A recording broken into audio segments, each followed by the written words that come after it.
Hi ஹோபீஸ் அனைவருக்கும் வணக்கம்.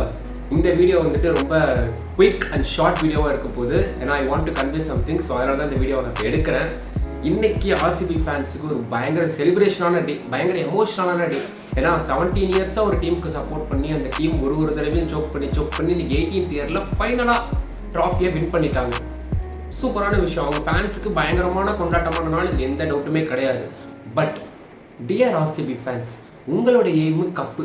அந்த கப்பை வாங்கிட்டீங்க. ஸோ உங்கள் செலிப்ரேஷன் ஃபுல்லாக கப்பு மேலே தான் இருக்கணும். அதை விட்டுட்டு இந்த சிஎஸ்கே ஃபேன்ஸு, எம்ஐ ஃபேன்ஸு, நீங்கள் கப்பு வாங்காமல் இருக்கும்போது உங்களை கலாய்ச்சாங்களேங்கிறதுக்காக அவங்கக்கிட்ட போயிட்டு பார்த்தியா அது பண்ண இது பண்ணும் அப்படின்னு சொல்லிட்டு தேவையில்லாமல் வாய விடாமல் பீஸ்ஃபுல்லாக ஜாலியாக சந்தோஷமாக அந்த கப்பு வாங்குறத கொண்டாடுங்க.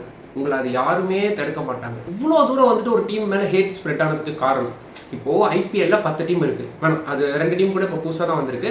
8 டீம்னு வச்சுப்போம். இந்த 8 டீமில் இந்த ஒரு டீம் மேலே மட்டும் பயங்கரமான ஹேட்டு எல்லாருக்கும். எல்லா ஸ்டேட் ஃபேன்ஸுக்கும் வந்துட்டு இந்த ஒரு டீம் மேலே பயங்கரமான ஹேட்டு. எதுக்காக? அவங்க fans and social media admin and Virat கோலியோட on field unnecessary behaviours. Kohli மேலே வந்துட்டு எனக்கு பயங்கரமான ஹேட்டு இப்போ வரைக்கும் இருக்குது. நான் அதில் வந்துட்டு எந்த மாற்றமும் கிடையாது. நான் வந்துட்டு கப் அடிச்சோட மாற்றி பேசவும் விரும்பலை.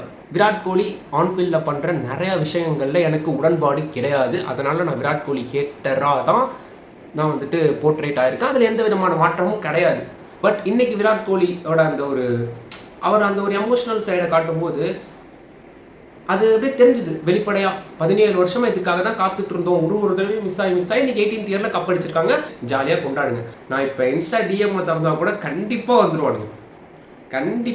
அதில் எந்த டவுட்டுமே கிடையாது. ப்ரோ கப்பு வாங்கிட்டோம் என்ன பேச போகிறீங்க? நான் பேசுவேன்டா. Still our standard is high. எங்கள் ஸ்டாண்டர்டையும் உங்கள் ஸ்டாண்டர்டையும் நீங்கள் கம்பேர் பண்ணாதீங்கடா. என் டீம் 5 கப்பு, நான் சந்தோஷமாக இருக்கேன். நான் அந்த 5 கப்பையும் சொல்லி காட்டுறதுக்கான காரணமும் எந்த டீம்கிட்டையும் இப்போ சொல்லி காட்ட முடியும். இப்போ டெல்லி கேபிட்டல்ஸ் மாதிரி டீமுக்கோ இல்லை பஞ்சாப் கிங்ஸ் மாதிரியான டீம்கிட்டயோ போயிட்டு நாங்கள் 5 கப்பு, நீங்கள் லாலிபப்பு அப்படின்லாம் எந்த ஃபேன்ஸுமே கலாய்ச்சி நான் பார்த்ததே கிடையாது. பட் இவனுங்க மேலே அந்த கலாய் வந்ததுக்கான காரணமும் இவனுங்க ஃபேன்ஸ் தான். நீங்கள் கப்பு வாங்கிட்டீங்கன்னா ஜாலியாக okay, we are the champions of 2025 IPL collar தூக்கி விட்டு ஜாலியாக சுற்றுங்க. நாங்கள் எதுவும் சொல்ல போகிறது கிடையாது. அதை விட்டுட்டு மற்றவங்களை போயிட்டு டிஸ்டர்ப் பண்ணாதீங்க. நீங்கள் அதை தான் பண்ண போகிறீங்க. பட் இந்த வீடியோ வந்துட்டு என்னுடைய வீடியோ பார்க்குறவங்களுக்கான ஒரு சின்ன மெசேஜாக நான் சொல்லிடுறேன். ஏன்னா இந்த ஆர்சிபி ஃபேன்ஸும் என்ன பண்ணாங்கன்னா, இந்த சிஎஸ்கே மேட்ச் ஜெயிச்சதுக்கப்புறம் தனியாக போகிற சிஎஸ்கே ஃபேனை கூப்பிட்டு வச்சு அவனை வந்துட்டு புள்ளி பண்ணுறது, சில டைம் கேர்ள்ஸ் எல்லாம் புள்ளி பண்ணியிருக்கானுங்க.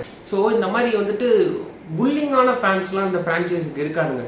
அதெல்லாம் வந்துட்டு ரொம்ப பெரிய ஹேட் இந்த ஃப்ரான்ச்சைஸி மேலே வரதுக்கான பெரிய காரணம். ஆர்சிபியோட ஃபேன்ஸ் தான் top most reason for this much hate. அதான் சொன்னேன்னா திரும்ப நான் ஏதோ ஹேட்டாக சொல்கிற மாதிரி இருக்கும். பட் நான் சொல்கிறேன், இப்போதைக்கு ஆர்சிபி வந்துட்டு நம்ம Deccan chargers and Rajasthan Royals, அதுக்கப்புறம் எஸ்ஆர்ஹெச், இவங்களுடைய லெகசிக்கு தான் வந்துட்டு அவங்க ஈக்குவல் பண்ணியிருக்காங்க. இன்னும் எங்கள் லெகசி வந்துட்டு நீங்கள் தொடரணும்னா தொட்டதுக்கப்புறம் பார்க்கலாம். அது வரைக்கும் நான் ஹெல்ப் பண்ண. ஸோ இந்த நெகட்டிவான வேலையெல்லாம் பார்க்குறத தூக்கி போட்டுட்டு இந்த வருஷம் ஆர்சிபியை பொறுத்தளவுக்கு சூப்பரான கிரிக்கெட் ஆடி இருக்காங்க. டு பி ஆனஸ்ட், எனக்கு ஹேட் இருந்தது. இப்போ வரைக்கும் நான் லாஸ்ட் பால் வரைக்கும் ஆர்சிபி தோக்கணும் தான் நினச்சிட்டு இருந்தேன். ஜெயிச்சிட்டாங்க. பட் ரியாலிட்டி ஆர்சிபி நல்ல கிரிக்கெட் விளாண்டாங்க. இந்த என்டையர் லீக்ல சூப்பராக இருந்தாங்க. அண்ட் அந்த குவாலிஃபயர் அண்ட் ஃபைனல்ஸ் இது ரெண்டுத்துலேயுமே நல்ல நர்வ்ஸ் ஹோல்ட் பண்ணி சூப்பராக அதை எக்ஸிக்யூட் பண்ணி இன்றைக்கி ட்ராஃபி வின் பண்ணிட்டாங்கிறது it's not a normal thing. ஒரு ஐபிஎல் ட்ராஃபிங்கிறது பிக்கஸ்ட் அச்சீவ்மெண்ட் தான். ஏன்னா எங்கெங்கிருந்தோ பிளேயர்ஸ் வருவாங்க, நிறைய டேலண்ட்ஸ், ஏகப்பட்ட காம்படிஷன். இப்படி இருக்கிற ஒரு டோர்னமெண்ட்டில் ஒரு ட்ராஃபி வின் பண்ணுறது பிக்கஸ்ட் அச்சீவ்மெண்ட் தான். சூப்பர், சந்தோஷமாக இருங்க, ஜாலியாக இருங்க. Congratulation RCB, super RCB fans. Good night to all. அவ்வளோதான் இந்த வீடியோ. நன்றி.